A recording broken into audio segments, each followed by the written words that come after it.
ఆషాఢ మాసం అంటే బోనాలకి ఎంతో ప్రత్యేకత ఉన్న విషయం తెలిసిందే. తెలంగాణ ప్రభుత్వం కూడా బోనాల పండుగని రాష్ట్ర పండుగ గుర్తించిన సంగతి కూడా తెలిసిందే. దీనికి సంబంధించి మహంకాళి అమ్మవారి వద్ద బోనాలు సమర్పించబోతున్నారు. దీనికి హైదరాబాద్ అంతా బోనాల సందడి అయితే నెలకొంది. రాష్ట్ర ప్రభుత్వం కూడా తమ తరపు బోనం ని సమర్పించనున్నారు. దీనికి సంబంధించి మాట్లాడడానికి జోగిని శరణ్యారెడ్డి గారు మనతో ఉన్నారు. వారితో మాట్లాడి అసలు జోగినీలకి బోనానికి ఉన్నటువంటి సంబంధం ఏంటి, దీనికి సంబంధించి అసలు జోగినీలు బోనం ఎందుకు సమర్పిస్తారు, బోనం అంటే జోగినీలు ఎందుకంత ప్రత్యేకంగా చూస్తారో శరణ్యారెడ్డి గారిని తెలుసుకుందాం. నమస్తే అండి. ముందుగా అసలు జోగిని అంటే ఏంటి, జోగిని వ్యవస్థ ఎట్లా ప్రారంభమైంది? జోగినీస్ అంటే అప్పట్లో ఎల్లమ్మ ఎప్పుడైతే లందలో దాచుకుంటుందో పరశురాముడు అనే ఆయన వాళ్ళ చెల్లెలకి ఈ జోగిని అవతారము వేయించి బయటికి పిలిచి ఇచ్చేస్తారు. సో జోగిని వ్యవస్థ అనేది ఇట్లా స్టార్ట్ అయింది. సో ఇంకా బోనాలకు ఎందుకంటే మేము ఎందుకు స్పెషల్ అంటే మామూలుగా ఇప్పుడు మాకు దేవుడు అనేది వస్తారు కదా, ఇప్పుడు మామూలు వాళ్ళకు మాకు చాలా తేడా ఉంటుంది. సో ఏంటంటే మేము శివశక్తులు జోగినీసు బోనంకి ఎక్కువ ఇది చేస్తారు. ఎందుకంటే మేము పూజలు అవి ఎక్కువ చేస్తాం కాబట్టి బోనాలు అవన్నీ మేమే బాగా ఇది చేస్తామని మా మీద కొంచెం ఎక్కువ ఇచ్చేస్తారు. అంటే ఇప్పుడు జోగినీలు ఉన్నప్పుడు వేరే ఏదైనా పండుగని ప్రత్యేకంగా చూడొచ్చు కదా, బోనంని ఎందుకు అంత ప్రత్యేకంగా చూస్తారు మీరు? బోనాన్ని ఎందుకు ప్రత్యేకంగా చూస్తారంటే ఇప్పుడు అన్ని పండుగలు ఎవరింట్లో వాళ్ళు చేసుకుంటారు, బోనాలు ఊరూరు తిరిగి వస్తుంది. తెలంగాణ రాష్ట్రం మొత్తం ఇది చేస్తారు కాబట్టి బోనాల మీదనే మా మీద ఎక్కువ ఫోకస్ ఉంటుంది అట్లా. సో దాన్ని బట్టి బోనాలు ఎక్కడైనా కూడా మామూలుగా ఇప్పుడు ఒక ఆడవాళ్ళు ఎత్తుకొని వెళ్తే స్త్రీలు ఎత్తుకొని వెళ్తే కూడా అంత చూడరు. మేము బోనాన్ని అలంకరిస్తాం అట్లా, మేము ఆడుతాం అట్లా కాబట్టి మమ్మల్ని కొంచెం ఎక్కువ ఇది చేస్తారు బోనాల టైంలో. మా లాంటి వాళ్ళతో బోనాలు చేయించుకోవడం చాలా మంచిది. వీళ్ళు జోగినీస్ మన ఇంట్లో కాలు పెడితే మంచిది, వీళ్ళు మనతో బోనం ఎత్తుకుంటే మంచిదని చాలా మంది పిలిచి మాతో బోనాలు చేయిస్తుంటారు. ఇప్పుడు బోనం తయారు చేసేటప్పుడు మీరు ఎట్లా తయారు చేస్తారు? మీరే చేస్తారా? అంటే మీరు సమర్పించాలి అంటే మీరే చేయాలా? మేమే తయారు చేసుకుంటాం ఆ బోనాన్ని. పొద్దున్నే లేచి ఇంకా స్నానాలు చేసుకొని పొయ్యి అంతా కడుక్కొని అంతా పొయ్యి పూజ చేసుకొని మూతికి ఇట్లా అంటే మన బట్ట కట్టుకుంటారు. అంటే మనం మాట్లాడే మాట కూడా మన ఎంగిలి పడ్డదంటే అది ఎంగిలి కిందకి వస్తుంది. సో మూతికి అనేది ఒక బట్ట అనేది కట్టుకొని పచ్చి మామూలుగా అయితే కుండలో చేస్తారు, ఇవాళ రేపు అంతా మామూలు బౌల్స్ లో చేసేస్తున్నారు. కుండలో పచ్చి కుండకు పసుపు రుద్ది దాంట్లో అన్నము బియ్యం కడగకుండా వేసి అందులో బెల్లం వేసే వాళ్ళు బెల్లము, ఆకుకూరలు వేసే వాళ్ళు ఆకుకూర వేసి అట్లా చేస్తారు. అన్నం వండి ఇంకా దాని బోనం బిందెలు అవన్నీ బోనం అంతా రెడీ చేసుకొని యాపాకులు అవన్నీ సెట్ చేసుకొని అందులో నైవేద్యంగా పెట్టి మేము తీసుకొని వెళ్తాం అనమాట. ఇదంతా మేమే చేసుకుంటాం, ఇది ఎవరిదేమి ఉండదు, మా ప్రిపరేషన్ మేమే చేస్తాం.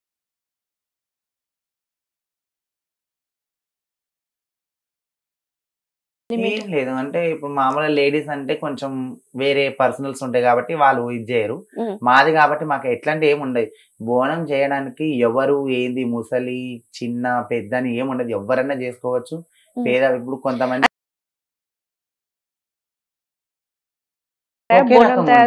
ఒకే రకం ఉంటాయి, కాకపోతే మహిళలు ఏంటంటే వాళ్ళు అలాగా అలంకరించలేరు బోనాన్ని. మేము ఎక్కువ మాకు ఎందుకంటే 24 hours ఇదే 365 days దీని మీద ఆధారపడి ఉంటాం కాబట్టి మాకు ఎట్లా అలంకరణ చేసుకోవాలి అవన్నీ బాగా తెలుసు. కానీ మేము కొంచెం అలంకరణ అనేది ఎక్కువ చేసుకుంటాం. మామూలు స్త్రీలు చేసుకునే దానికి మా అలంకరణకి చాలా తేడా ఉంటుంది. ఇంకోటి మేము బోనం ఎత్తుకొని ఆడుతుంటాం కదా, రెగ్యులర్ గా మాకు అలవాటు ఉంటది కాబట్టి పండగలు అవి వెళ్తుంటాం కదా, సో అట్లా మేము కొంచెం బాగా ఆడగలుగుతాం. ఇప్పుడు స్త్రీలంతా ఆడలేరు కదా అంతగానము, మేము బాగా ఆడతాం అనమాట. అంతే. అంటే 365 days బోనంతోనే ఉంటారు అంటే ఎట్లా? అంటే ఇప్పుడు పండగలు ఉంటాయి కదా, ఎల్లమ్మ పండగలు, మల్లన్న పండగ, పోచమ్మ పండగ ఉంటాయి. పండగలకు వెళ్తుంటాము, గంగ తెప్ప అని ఉంటుంది. అంటే బోనాల పండుగ కాకుండా ఆ పండుగలకు కూడా బోనం సమర్పించాలి కంపల్సరీ. ఎక్కడ చేసినా ఏమేమి ఉంటాయి ఆ పండుగలు? ముఖ్యంగా ఎల్లమ్మ పండుగ ఉంటుంది. ఇప్పుడు బల్కంపేట ఎల్లమ్మ కళ్యాణం ఎట్లనో అట్లనే మామూలుగా ఎవరి ఇంట్లో దేవుడు వచ్చిన వాళ్ళు ఉంటే వాళ్ళ ఇంట్లో కళ్యాణం అనేది అవుతుంది అనమాట. గంగ తెప్ప అని ఉంటుంది. పొద్దున్న లేసి మళ్ళీ దేవుళ్ళని పూలకు దేవడము, సూర్యబోనము, సత్యన బోనము, ఘటంకుండ ఇవన్నీ ఉంటాయి అనమాట. సో ఇవి మామూలు బోనాల పండుగ ఆషాఢ మాసంలో చేసే బోనాలు ఒక ఎత్తు అయితే బయట పండుగలు మామూలుగా 365 days అవుతూ ఉంటాయి. ఆషాఢ మాసంలో చేసే బోనానికి లేకపోతే ఆషాఢ మాసం లేకపోతే చేసే బోనానికి ఏమన్నా తేడా? ఆషాఢ మాసంలో ఎందుకు చేస్తారంటే ఇప్పుడు అంటారు కదా, కొత్త పెళ్ళైన ఆడవాళ్ళు వాళ్ళ తల్లిగారి ఇంటికి వస్తే అత్తగారు ముఖం చూడద్దు అంటారు. సో మా ఇంటి మహాలక్ష్మి మాకు వచ్చింది అని వాళ్ళ ఆనందంతో వాళ్ళు ఆ కొత్త పెళ్ళైన ఆడపిల్లతో బోనం ఎక్కిపిస్తారు అనమాట. అంతే, ఆషాఢ మాసం బోనాలకు నార్మల్ బోనాలకు ఏం లేదు. ఈ మాసంలో ఎందుకంటే అమ్మవారికి ఇష్టమైన మాసం ఇది కాబట్టి ఆషాఢ మాసంలో స్పెషల్ అన్నమాట బోనాలు. అట్లా అంటే మీరు పుట్టడం ఒక పురుషుడు లాగానే పుడతారు. అంటే మీకు ఎట్లా అర్థమవుతుంది ఏ ఫ్యాక్టర్స్ ని బట్టి నేను ఇంకా ఈ జోగినిగా తయారవుతానేమో అని ఎట్లా అర్థమవుతుంది? బై బర్త్ మేమందరం కూడా జనగానే పుడతాము. కాకపోతే మా ఫీలింగ్స్, మా హార్మోన్స్ ఇంబ్యాలెన్స్ అయినప్పుడు మేము ఇట్లా మారుతున్నప్పుడు ఇంకా ఆటోమేటిక్ కొంతమందికి దేవుడు వస్తాడు చిన్నగా ఉన్నప్పుడు, అట్లా ఒక్కొక్కరికి ఒక్కొక్క ఏజ్ లో ఉన్నప్పుడు దేవుడు వస్తాడు. దేవుడు వచ్చినప్పుడు ఇంకా మా ఫీలింగ్స్ అవన్నీ మారిపోతాయి. దాన్ని బట్టి ఇంకా మేము ఏంటంటే సర్జరీస్ అవన్నీ నెక్స్ట్ స్టెప్ తీసుకొని మా లైఫ్ అనేది గాడెస్ కి సాక్రిఫైస్ చేస్తాం అనమాట. అంటే సర్జరీస్ ఖచ్చితంగా చేయించుకోవాలి అని ఏం లేదు, చాలా మంది ఉంటారు, ఎవరి ఇష్టం వాళ్ళది. మేము ఏంటంటే ఇంకా అమ్మవారికే సమర్పించుకుంటాం అన్నమాట మా లైఫ్ అనేది. ఏముండదు, ఏదున్నా మా సేవలు అమ్మవారి సేవలు చేసుకుంటూ ఉంటాం అనమాట. అట్లా సర్జరీస్ కంపల్సరీ అని ఏం లేదు, ఇట్స్ ఆప్షన్ అంతే, ఎవరి ఇష్టం వాళ్ళది. అయిన వాళ్ళు చేసుకుంటారు, లేని వాళ్ళు లేదు. మామూలుగా ఒక జోగినిగా తయారైతున్నప్పుడు మీరు పడే కష్టాలు ఏముంటాయి? చాలా కష్టాలు ఉంటాయి జోగినిగా. ఇప్పుడు మేము ఒక జోగినిగా మారాలంటే ఫస్ట్ ఫ్యామిలీ సపోర్ట్ చేయరు, తర్వాత ఫ్రెండ్స్ సర్కిల్లో రిలేషన్షిప్స్ లో ఎవరైనా సపోర్ట్ చేయరు. చాలా ఇబ్బందులు పడి ఒక జోయిన్గా మారాలంటే చాలా కష్టపడాలి మేము. ఎన్నో ప్రాబ్లమ్స్ ఫేస్ చేస్తేనే ఈ ఒక్క జోగిని లాగా ఈ రోజు ఇలా ఉన్నామంటే ఎన్నో ప్రాబ్లమ్స్. ఇప్పుడు ఇట్లా నవ్వుకుంటున్నాం, మా ఇంట్లో ఎన్నో బాధలు ఉంటాయి. చాలా బాధలు పడి ఇంతవరకు వచ్చి ఇది వరకు ఉంటాయి. ఎవరేమనుకున్నా అంటే అనిపిస్తుందా ఎందుకు ఇది మళ్ళీ మనం జెంట్స్ లెక్కనే ఉండొచ్చు కదా అట్లా అనిపిస్తే మేము ఇట్లా ఎందుకు అవుతాం, అట్లా ఉండదు కదా. హార్మోన్స్ అంటే ఒక్కసారి అనిపిస్తే ఇంకా చేంజ్ అవ్వాలని అనిపిస్తుంది, మళ్ళీ ఎన్ని కష్టాలైనా వెనక్కి రావాలి, ఇందులోనే ఉండాలి. ఇంకా కష్టమైన నష్టమైన బాధపడితే ఇందులో ఉండాలి. కానీ మళ్ళా బ్యాక్ వెళ్ళడం, బ్యాక్ స్టెప్ ఎట్లుంటది, బ్యాక్ స్టెప్ అనేది ఉండదు కదా. వన్స్ సర్జరీస్ అయిపోయినాక ఇంకా మళ్ళీ మేము బ్యాక్ వెళ్ళి ఏం చేయగలుగుతాం, ఏం చేయలేం కదా. అసలు అన్ని ధైర్యాలు తీసుకొని అన్ని స్టెప్స్ ఆలోచించుకున్నాకనే ఈ స్టెప్ వేస్తాం సర్జరీస్ అనేది. మళ్ళీ బ్యాక్ వెళ్ళడం అనేది ఉండదు. ఏదైనా కష్టమైన నష్టమైనా ఇంకా మేము ఎట్లయితే దేవునికి మా లైఫ్ ని సమర్పించుకుంటామో సేవలకు, అట్లనే ఇంకా మా లైఫ్ ఇట్లా. అంటే ఉపాధి విషయానికి వస్తే ఎట్లా ఉపాధి పొందుతారు మీరు, ఏ పనులు చేసుకోగలుగుతారు? ఇప్పుడు మా దాంట్లో 2 టైప్స్ ఉంటారు, హిజ్రాస్ ఉంటారు, జోగినీస్ ఉంటారు. హిజ్రాల వాళ్ళు షాప్ ఓపెనింగ్స్ కి వెళ్ళడము, పెళ్లిళ్ళు ఉంటే పెళ్లిళ్ళ భిక్షాటనకి వెళ్తుంటారు, అవి వేరు. ఇక కొంతమంది జోగినీస్ వాళ్ళు ఏంటంటే ఇంకా కంప్లీట్ దేవుడి పూజలు, ఇప్పుడు దేవుని కళ్యాణం ఉంటాయి, లగ్గాలు అవి అని ఉంటాయి. వాటికి వెళ్ళినప్పుడు అక్కడ వాళ్ళు బోనం ఎత్తుకుంటే ఇచ్చే డబ్బులు, బోనానికి వెళ్ళినప్పుడు లేకుంటే కళ్యాణం చేసినప్పుడు ఇంత అని పెడతారు కదా, 5,000, 6,000, 10,000 ఎవరితో వచ్చినంత వాళ్ళు పెడతారు. అవే మా జీవనోపాధి. మీరేం చేస్తూ ఉంటారు పర్సనల్ గా, ఉపాధి ఏంటి? నేను ఈ బోనాలు ఉన్నప్పుడు బోనాలకు వెళ్తాను, బోనాలు లేనప్పుడు భిక్షాటనకి వెళ్ళిపోతాను. నేను కూడా షాప్ ఓపెనింగ్స్ కైకి వెళ్తాను. ఎక్కువ ఎక్కడ చేస్తూ ఉంటారు? ఎక్కువ అంటే ఇంకా షాప్ ఓపెనింగ్స్ మీద ఉంటది. ఈ సంవత్సరం ఒక్కసారి పండుగ వస్తుంది కాబట్టి ఈ 1.5 మంత్ బిజీ ఉంటాం ఈ బోనాల సమయంలో. అంటే అప్పటి వరకు మాత్రం ఇంట్లోనే ఉంటారు, ఆ తర్వాత బయటే మామూలు భిక్షాటనకి వెళ్ళిపోతాను. ఎంత సంపాదిస్తారు రోజుకి? ఎంత సంపాదించే అవకాశం? ఇంత సంపాదన అనేది ఉండదు. ఇప్పుడు పొద్దున్న లేచి ఒక్కొక్క షాప్ ఎక్కి అడుక్కొని సాయంత్రం దాకా అడిగితే ఒక 1,300 అట్లా వచ్చినాయి అనుకోండి. ఈ 1,300 ఆటో ఛార్జ్ తీసుకోవాలి, ఎందుకంటే బస్సులు ఎక్కలేము మేము. ఈ ర్యాపిడోలో కూడా కొంతమంది వస్తారు, కొంతమంది రారు. ఆటో బుక్ చేసుకొని ఆటోలో వెళ్ళాలి, మళ్ళీ ఆటోలో రావాలి. మాకు అన్ని పోను రోజు మీద ఒక 800 అట్లా వెళ్తాం. మళ్ళీ రోజు వెళ్ళడానికి ఉండదు కదా. ఈ రోజు ఇక్కడ వెళ్తే మళ్ళీ ఈ మండే రోజు ఏరియాకి వచ్చాం అనుకోని మళ్ళీ మండేనే రావాలి ఏరియాకు. సో అట్లా ఉంటది అనమాట. అంటే రోజు ఒక ఏరియాకి, రోజు అదే ఏరియాకి వెళ్ళడం అనేది? రోజు అదే ఏరియాకి అట్లా ఉండదు, రోజు ఒక్కొక్క ఏరియా వెళ్ళచ్చు. అందులో రోజు ఒప్పుకుంటది. రోజు మామూలుగా ఇట్లా భిక్షాటన చేస్తున్నప్పుడు తిరిగే సమయంలో కూడా మీరు ఎట్లాంటి సమస్యలు ఎదుర్కొంటారు? అంటే ఏరియా వెళ్తున్నప్పుడు గానీ, జెంట్స్ తో మాట్లాడుతున్నప్పుడు గానీ, లేడీస్ తో మాట్లాడుతున్నప్పుడు గానీ.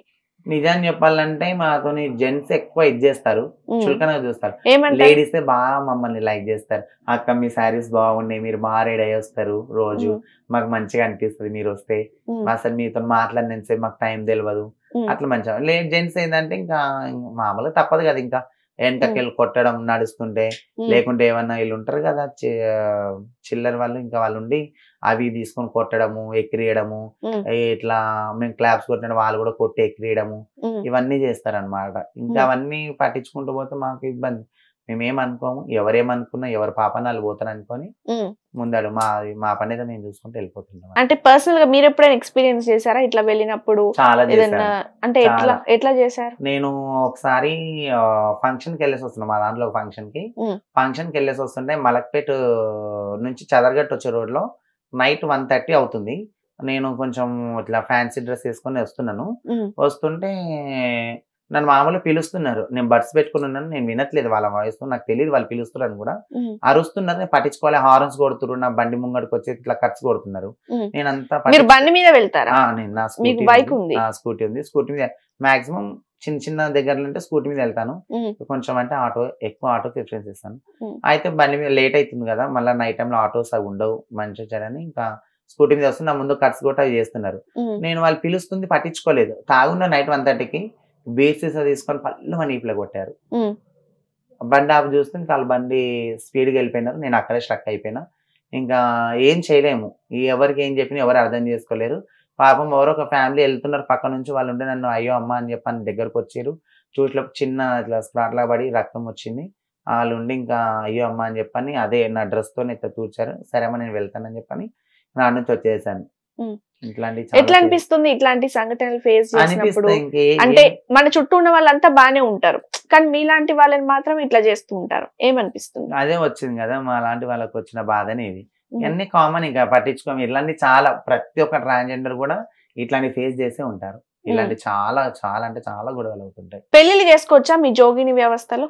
అసలు యాక్చువల్ గా మా జోగినీస్ అంటేనే మేము, మా గురువు అని ఒకరు ఉంటారు. మా గురువే మాకు తాళి కట్టి మమ్మల్ని ఇచ్చేస్తారు. పెళ్లి మా గురువుని మేము వివాహం చేసుకుంటాం. తర్వాత అంటే ఒక్క గురువునే అందరు వివాహం అందరు చేసుకుంటారా? చేసుకున్నారు. గురువు ఎవరు అనేది మీ ఒక్కరే గురువు? ఉంటారు. ఎవరు ఇప్పుడు? మేఘన యాదవ్, మామిన్ల మేఘన యాదవ్ మా గురువు. ఓకే. తను నాకు ఎక్కడ ఉంటారు?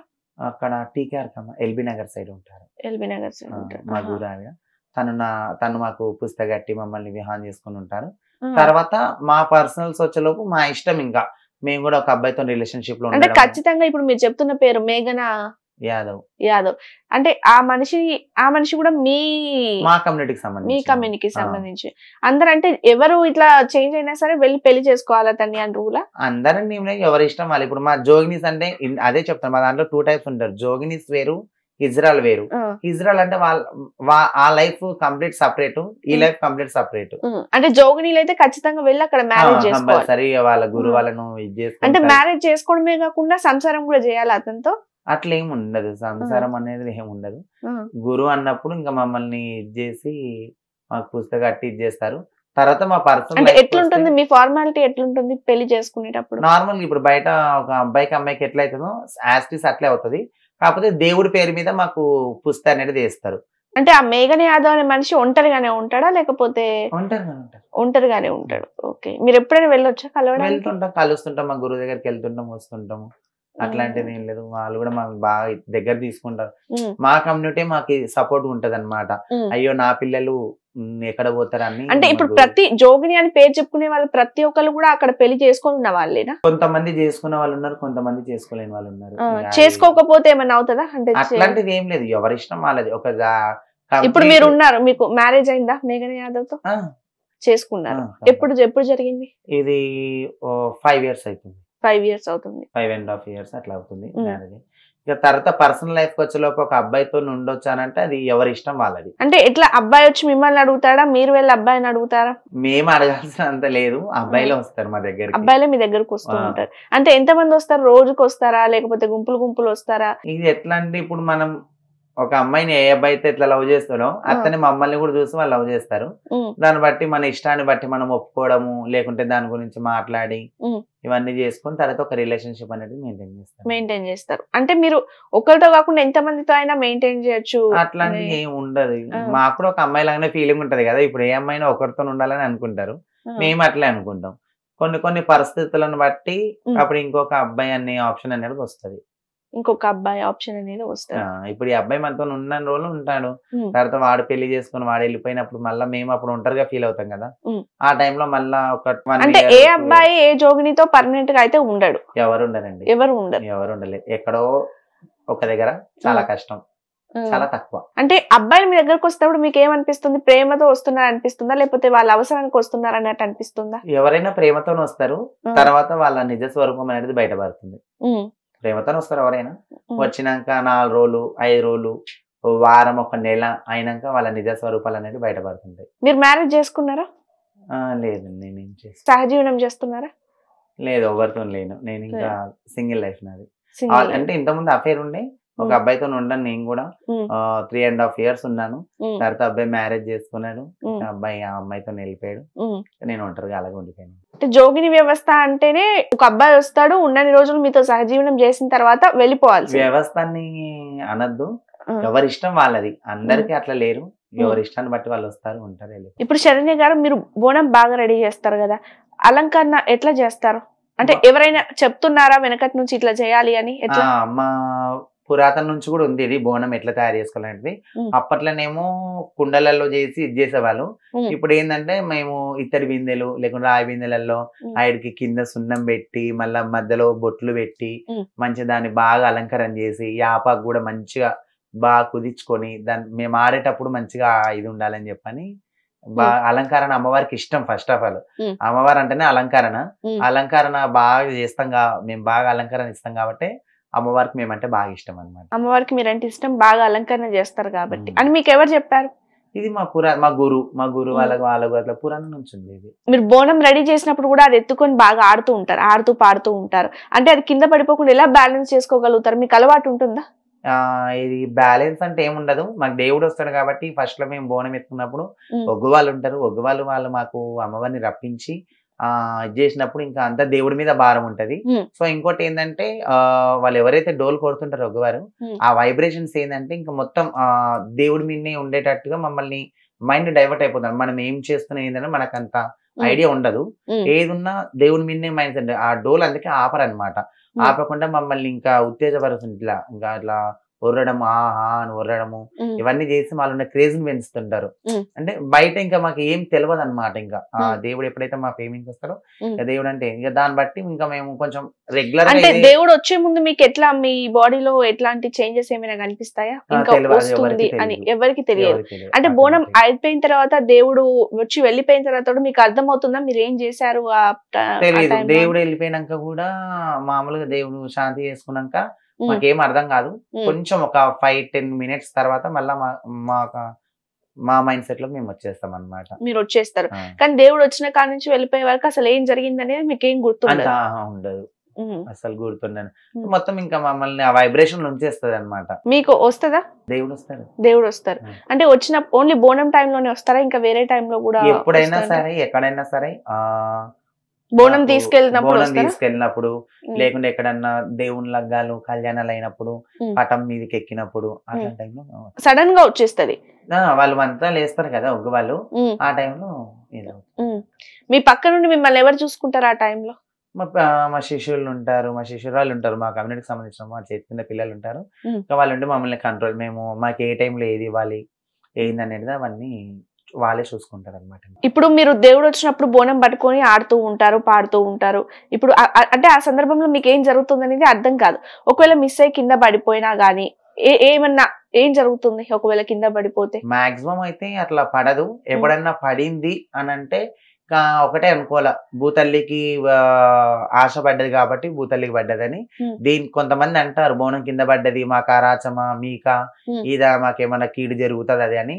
ఏది కూడా మనం అనుకోవద్దు. మన మంచి మనసుతోని మనం అమ్మవారికి ఏ రోజు పూజ చేసుకున్నా, ఎప్పుడు ఏం చేసుకున్నా, ఏం చేసుకున్నా మంచిదే. మాక్సిమం ఇది కాదు. ఎప్పుడన్నా ఇదేంటంటే వాళ్ళు మొక్కుకున్న మొక్కుల్లో తేడా వచ్చో లేకుంటే ఏదన్నా ఒకటి ఉంటే, వాళ్ళు ఏదైనా మొక్కుకున్నది కాకపోయినా, లేకుంటే వాళ్ళు ఒక దాని ఇప్పుడు అంటారు దేవుడు నాకు మంచిగా అయితే ఇచ్చేస్తాను. ఎక్కడన్నా ఒక మిస్టేక్ అయితే ఆ మిస్టేక్ అనేది ఆ రూపంలో భూతల్లికి ఎక్కుతుంది అనమాట. కింద పడ్డది కదా అని చెప్పి. అంటే బోనం చేసేటప్పుడు గానీ సమర్పించేటప్పుడు గానీ ఏదైనా మిస్టేక్ ఉంటేనే అట్లా పడిపోతుందా? అట్లా బోనం చేసేటప్పుడు సమర్పించేటప్పుడు అని ఏముండదు. వాళ్ళు మొక్కుకునే మొక్కులను బట్టి. ఇప్పుడు అట్లా అంటే కొన్ని సిచ్యువేషన్స్ లో ఇప్పుడు మేము జాతర టైంలలో మా ఎత్తుకొని ఆడుతున్నప్పుడు పబ్లిక్ ఎక్కుంటారు, రష్ ఎక్కువ ఉంటది, కొంచెం దొబ్బలాట అవుతుంటది, అటు ఇటు అవుతుంది. ఆ టైంలో కూడా పడుతుంది కింద. ఒకసారి మాక్సిమం కాదు, ఇప్పుడు అట్లా చేజారినప్పుడు కూడా ఎవరు కూడా దాన్ని తప్పుగా భావించద్దు. ఏది జరిగినా మన మంచిగా అనుకోవాలి. భూతల్లికి ఎక్కింది బోనం అని అనుకోవాలి. అంటే ఒకసారి కింద పడ్డ తర్వాత మళ్ళీ సంవత్సరం సమర్పించొచ్చా బోనం? ఎప్పుడన్నా కింద పడితే మళ్ళీ చెప్పని అట్లా ఏముండదు. అలాంటి తప్పు ఆ మాట చాలా అనుకోవద్దు కూడా. మనము తీసుకొని వెళ్ళి అమ్మవారికి సమర్పించవచ్చు. ప్రతి సంవత్సరం ఎప్పుడైనా చేసుకోవచ్చు. దాని దీనికి ఎటువంటి అబ్జెక్షన్ లేదు. ఇప్పుడు దేవుడు వచ్చినప్పుడు ఒక్కసారి అంటే మీకు ఎప్పుడు స్టార్ట్ అవుతుంది? మీరు జోగినిలోకి ఎంటర్ అయిన తర్వాత మీకు దేవుడు రావడం స్టార్ట్ అవుతుంది. బోనాలప్పుడు మీరు బోనం సమర్పించినప్పుడు ఒగ్గు నిప్పు వేసినప్పుడు మీకు ఆటోమేటిక్ గా వస్తుంది మీకు తెలియకుండా. అంటే ఎన్ని సంవత్సరాల వరకు వస్తుంది? ఇది జోగినులకి ఎంటర్ అయినాక దేవుడు రావడం అని ఉండదు. దేవుడు వచ్చినాకనే జోగినిస్ లోకి ఎంటర్ అవుతాము. కంప్లీట్ లైఫ్ ఇది. దేవుడు ఎప్పుడు వస్తాడు, ఎప్పుడు ఆగిపోతే ఎన్ని ఇయర్స్ అనేది ఏమి ఉండదు. ఒక్కసారి దేవుడు వచ్చిందంటే జీవి ప్రాణం వదిలేంత వరకు కూడా దేవుడు ఉంటాడు. అంటే ఏదైనా సిచ్యువేషన్స్ లో మధ్యలో ఆగిపోవడం అట్లా జరుగుతుంది? అట్లాంటిది ఏమి ఉండదు. ఒక్కసారి దేవుడు వచ్చిందంటే ఈవెన్ మేము చనిపోతే కూడా ఒగ్గు పూజారులు వచ్చి మా మీద ఉన్న దేవుణ్ణి తీసేస్తారు. మాకు వచ్చే దేవుని తీసినాకనే అప్పుడు ఈ కాల్చడము ఇవన్నీ అవుతాయి అన్నమాట ఆ కార్యక్రమాలు. అంటే మీకు నచ్చలేదు, దేవుడు రావడం మీకు ఇష్టం లేదు, మధ్యలో ఇప్పుడు ఒక 20 సంవత్సరాలకు మీరు జోగిని వ్యవస్థలోకి ఎంటర్ అయ్యారు, 30 సంవత్సరాలు వచ్చేసరికి మీకు అందులో ఉండబుద్ధి అవ్వట్లేదు, అప్పుడు ఏం చేయాలి? ఉండదు అట్లా కంపల్సరీ. అసలు మీ మైండ్ అట్లా అనిపించదా? అనిపించదు అసలు. అట్లా అనిపించడం దేవుడు ముందే రాకపోతుండే కదా. ఏది రాసిన మన కంటకు మామూలుగా తలరాత ముందే రాసి ఉంటదని అన్ని రాసి ఉండగానే దేవుడు వచ్చేటోళ్ళకి వస్తాడు, అందరికి రాడు. ఎవరికైతే దేవునికి ఇష్టం ఉంటారో వాళ్ళకి వస్తారు. మధ్యలో పోవడము, వీళ్ళకి ఇంట్రెస్ట్ పోవడం అని అట్లాంటిది ఏమి ఉండదు. అంటే ఇప్పుడు మీరు ఉన్నారు, మీ కింద శిష్యులు కూడా ఉంటారా? వాళ్ళకి మీరు ఏం నేర్పిస్తారు? ఎంతే ఇంకా ఎట్లా బ్రతకాలి, ఎట్లా ఇది చేసుకోవాలి, మీరు ఎట్లా ఎవరితో ఎట్లా అన్ని మా ఉంటాయి. మా పద్ధతులు మేము చెప్పుకోవడము, ఏది ఇట్లా చేయాలి. ఇప్పుడు మా గురువాళ్ళు మాకు ఎలా అయితే నేర్పుతారో ఏదైనా, ఈ పూజ ఇట్లా చేయాలని, ఈ పూజ ఇట్లా చేసుకోవాలి, ఇది ఇట్లా చేసుకుంటే ఇట్లా మంచిది, ఈ టైంలో ఈ రోజు ఇట్లా చేసుకోవాలి, ఈ మాసంలో ఇది ఇట్లా అని చెప్పని మేము అట్లా మా పిల్లలకు నేర్పుతాం. వాళ్ళ పిల్లలకు అట్లా మేము అదే చెప్తాం. మా తరం అయిపోయింది, ముందు తరం మా తర్వాత తరం ఉంది, వాళ్ళ తర్వాత తరం కూడా మంచి చెప్పుకోవాలి ఎప్పటికైనా. ఎందుకంటే ఇప్పుడు మేము మా గురువుని బాగా తలుచుకుంటాం. ఎందుకంటే మాకు మంచి చెడు చెప్పిందంతా మా గురువు కాబట్టి మేము ఎట్లయితే చెప్పుకుంటున్నాం మా గురువు పేరు, మీరు కూడా నా పేరు అట్లా చెప్పుకోవాలా, మీ పిల్లలు కూడా నీ పేరు అట్లా చెప్పుకోవాలని చెప్పుకుంటాం. మంచిగా చెప్పుకుంటాం. ఇట్లా ఏముండదు అని పాఠాలు చెప్తూ ఉంటారు. పాఠాలను ఏముండదు, జస్ట్ మాకు వచ్చిన విద్య మా పిల్లలకి నేర్పుతాము. మాకు రాని విద్య కూడా ఉంటాయి కొన్ని, అవి మా గురుగారిని అడిగితే మా గురుగారు మాకు చెప్పడము, మళ్ళీ మేము మా పిల్లలకు చెప్పడం. మీతో పాటే ఉంటారా మీ శిష్యులు కూడా? ఎవరి ఇష్టం వాళ్ళది. నా దగ్గర ఇప్పుడు ప్రెసెంట్ అయితే ఒక ఆవిడ ఉంటుంది, నా కూతురు. మిగిలిన వాళ్ళు ఎవరి ఇళ్ళలో వాళ్ళు ఉంటారు. ఏదన్నా కూతురు అంటున్నారు, శిష్యురాలుగా వచ్చింది కానీ కూతురులాగా చూసుకుంటున్నా అంటే ఇక శిష్యురాలన్నా కూతురన్నా ఒకటే అన్నమాట. కానీ ఇప్పుడు నేను గురువు అన్నప్పుడు నా చేతి కింద ఉంటారు కాబట్టి కూతురు అంటారు. ఇంకా నన్ను మమ్మీ అని నాతోనే ఉండిపోవడము. ఇంకా నేను ఎక్కడికన్నా పోయేది ఉన్నా, నాకు ఎక్కడైనా ప్రోగ్రామ్స్ వచ్చినా కూడా ఫోన్ చేస్తే ఆ టైంకి వచ్చేస్తారు అన్నమాట. అంటే ఎప్పుడైనా అనిపిస్తుందా ఈ జోగిని మీకు కూడా ఒక లైఫ్ ఉంటే బాగుంటుంది, ఒక పార్ట్నర్ ఉంటే బాగుంటుంది, మా పిల్లలు ఉంటే బాగుంటుంది అని అనిపిస్తుందా? అనిపిస్తుంది. కానీ ఇంకా పార్ట్నర్స్ విషయానికి వచ్చేలోపు చెప్పినా కదా ఇంతసేపే, ఎవరి ఇష్టం వాళ్ళది. వస్తారు, 4 రోజులు మాయ చూపిస్తారు, వెళ్ళిపోతారు మోసం చేసి. పిల్లలు అంటే మాకు ఎట్లా ఆప్షన్ ఉండదు. మా దాంట్లో చాలా మంది పిల్లల్ని తెచ్చి పెంచుకునే వాళ్ళు ఉన్నారు. ఇక కొంతమంది ఎవరి ఫైనాన్స్ దాన్ని బట్టి వాళ్ళు, ఎవరికైతే ఫైనాన్షియల్ గా ఇబ్బంది ఉంటుందో వాళ్ళు కాకుండా ఫైనాన్షియల్ గా అన్ని సెట్ అయిన వాళ్ళు తెచ్చుకొని చాలా మంది పెంచుకుని చదివిస్తున్నారు. డిగ్రీలు, స్కూల్స్ చాలా మంది చదివిస్తున్నారు మా పెద్దలు. ప్రతిసారి సికింద్రాబాద్, ఉజ్జయిని, మహంకాళి బోనాలకు వెళ్తూ ఉంటారా మీరు? కంపల్సరీ. అంటే ఎప్పుడు తయారు చేస్తారు? ఒకళ్ళు రేపు బోనాలు ఉంటాయి, ఈ బోనం ఎప్పుడు తయారు చేస్తారు మీరు? రేపు మార్నింగ్ లేసి ఆటోమేటిక్ గా యాస్టీజ్ ఎట్లా స్నానాలు చేసుకొని అన్ని చేసుకొని ఏవైతే అవన్నీ ఉంటాయి అవన్నీ తీసుకొని అక్కడికి వెళ్ళి ఒక దగ్గర ఒక ప్లేస్ అనేది చేసుకొని ప్లేస్ చేసుకున్నాక ఇంకా అక్కడ చూసుకొని అన్ని రెడీ చేసుకొని ఆ నుంచి అమ్మవారి గుడికి తీసుకెళ్తాం. అట్లా మా సొంతంగా చేసుకుంటే కొంతమంది మాలాంటి వాళ్ళని పిలిచి చేయించాలని కొంతమంది కోరుకుంటది. ఇంకా అట్లాంటి టైంలో వాళ్ళు పిలిచినప్పుడు వాళ్ళ ఇంటికి వెళ్ళిపోయి ఇంకా అక్కడనే రెడీ బోనం రెడీ చేసుకొని మేము రెడీ. డబ్బులు తీసుకొని తయారు చేస్తారా లేకపోతే ఎట్లుంటది? డబ్బులు ఇస్తారు. అట్లా ఏం లేదు, ఎవరికి దోచినంత వాళ్ళు. కొంతమంది 10,000, కొంతమంది 11,000, కొంతమంది 5,000, లేనోళ్ళు 3,000 కూడా ఇస్తారు. పైసతో మాకు సంబంధం ఉండదు. వాళ్ళు మా దాకా వచ్చింది చేదార్చుకోవద్దని చెప్పి మేము వెళ్తాం. అట్లా అంటే ప్రతి సంవత్సరం వెళ్తారు బోనాలు, అప్పుడు బోనాన్ని సమర్పిస్తూ ఉంటారు కదా. అంటే ఏమన్నా సహకారం కోరుకుంటున్నారా ప్రభుత్వం నుంచి గానీ గవర్నమెంట్ నుంచి? మాకు ఇట్లా చేస్తే బాగుంటుంది, ఇట్లా చేస్తే బాగుంటుంది, అమ్మవారి సేవలో మేము ఉన్నాము అని ఏమన్నా ఉంటుందా? అంటే అసలు చెప్పాలంటే బాగానే అడిగారు ఈ విషయము, నేను కూడా చెప్పాలనుకుంటున్నా. తలసాని శ్రీనివాస్ యాదవ్ గారు మాకు చాలా మంచి చేశారు. సార్ ఎక్కడున్నా చల్లగా ఉండాలి. మాకు ఎప్పుడు కూడా అసలు ఒక స్పెషల్ లైన్ అంటూ అదేం ఉండకపోను.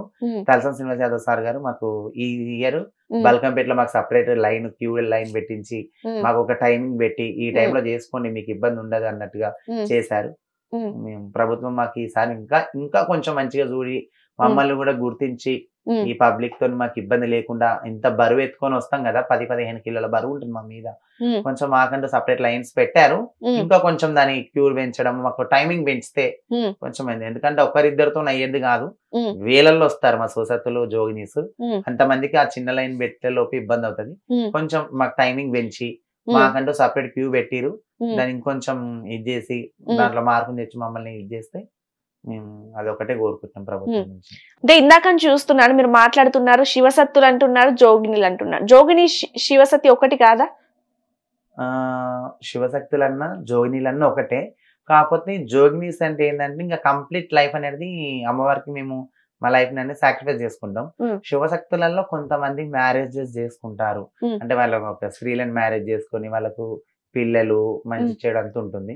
మాకేందంటే ఎస్పెషల్ మాకు అట్లాంటిది ఏమనేది ఉండదు అనమాట.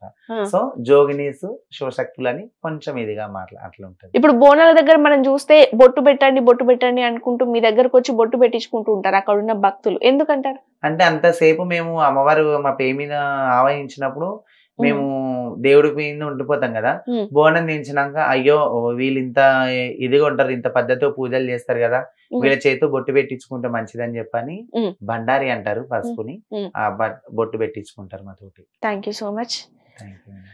చూసారు కదా, బోనాలకి సంబంధించి సికింద్రాబాద్ ఉజ్జాయిని మహంకాళి బోనాలకి సంబంధించి శరణ్యారెడ్డి గారు చెప్పిన బోనాలకి సంబంధించిన ముచ్చట్లు. మరో ఇంటర్వ్యూతో మళ్ళీ కలుసుకుందాం. అందరూ చూస్తూనే ఉండండి హిట్ టీవీ.